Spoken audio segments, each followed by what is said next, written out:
Hello everybody, once again this is me doctor Palsania. आज का topic है अपना हाइपरथायरॉयडिज्म।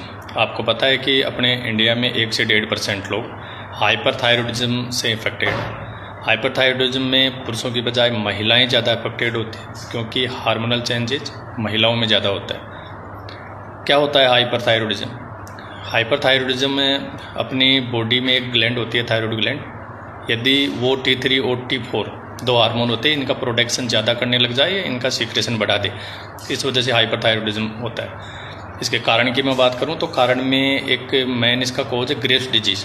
ग्रेव्स डिजीज़ एक प्रकार की ऑटो इम्यून डिजीज़ है, जिसमें यदि अपने बॉडी का इम्यून सिस्टम इम्बैलेंस होता है, इम्यून सिस्टम इम्बैलेंस होने के कारण ये थायरॉयड ग्लैंड पर अटैक करता है, जिसके कारण T3 और T4 हार्मोन्स का प्रोडक्शन इंक्रीज हो जाता है, तो पेशेंट अफेक्टेड होता है हाइपरथायरॉयडिज्म से। दूसरा, यदि थायरॉयडाइटिस है, मतलब यदि थायरॉयड ग्लैंड में किसी प्रकार का कोई इन्फ्लामेशन है, सूजन है, ये भी एक इसका कारण है। तीसरा मेन इसका कोज है कि थायरॉयड नोड्यूल्स, यदि थायरॉयड ग्लैंड्स में किसी प्रकार के कोई गांठें बनने लग जाए तो T3 T4 का प्रोडक्शन बढ़ जाएगा और हाइपरथायरॉयडिज्म पेशेंट को होगा।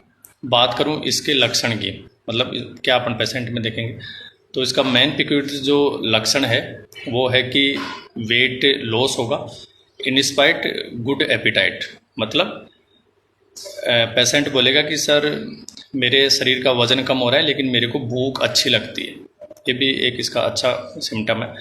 दूसरा, हीट इंटॉलरेबल रहेगी, मतलब पेशेंट को ज़रा सी भी धूप और गर्मी में वो असहज महसूस करेगा। हीट इंटॉलरेबल के साथ टेकिकार्डिया रहेगा, इरेगुलर हार्ट बीट रहेगी, पल्स इंक्रीज रहेगी पेशेंट की, एंजाइटी रहेगी, इरिटेबिलिटी रहेगी, ट्रिमर्स हैंड्स के अंदर उसके अपन बॉडी में या नर्वस ट्रिमर्स सब उसमें देखने को मिलेंगे। इसके साथ साथ हाइपरथायरॉयडिज्म में क्या है कि इसकी बेसल मेटाबॉलिक रेट इंक्रीज होती है, तो मेटाबॉलिक के फंक्शन इंक्रीज होने की वजह से डायरिया रहेगा पेशेंट के अंदर, ये भी कि इसका स्पेशल सिम्टम है डायरिया।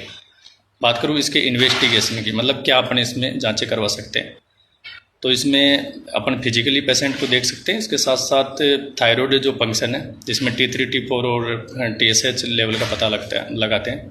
हाइपरथायरॉयडिज्म में T3 और T4 लेवल इंक्रीज हो जाता है तो TSH डिक्रीज होता है।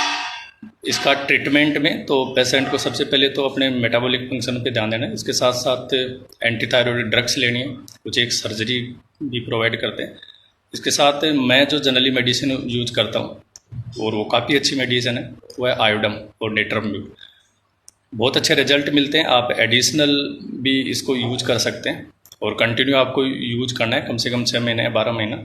काफ़ी अच्छे रिजल्ट्स आपको इस मेडिसिन से मिलेंगे और चिकित्सक की राय से इस दवाई का इस्तेमाल करें। Thank you.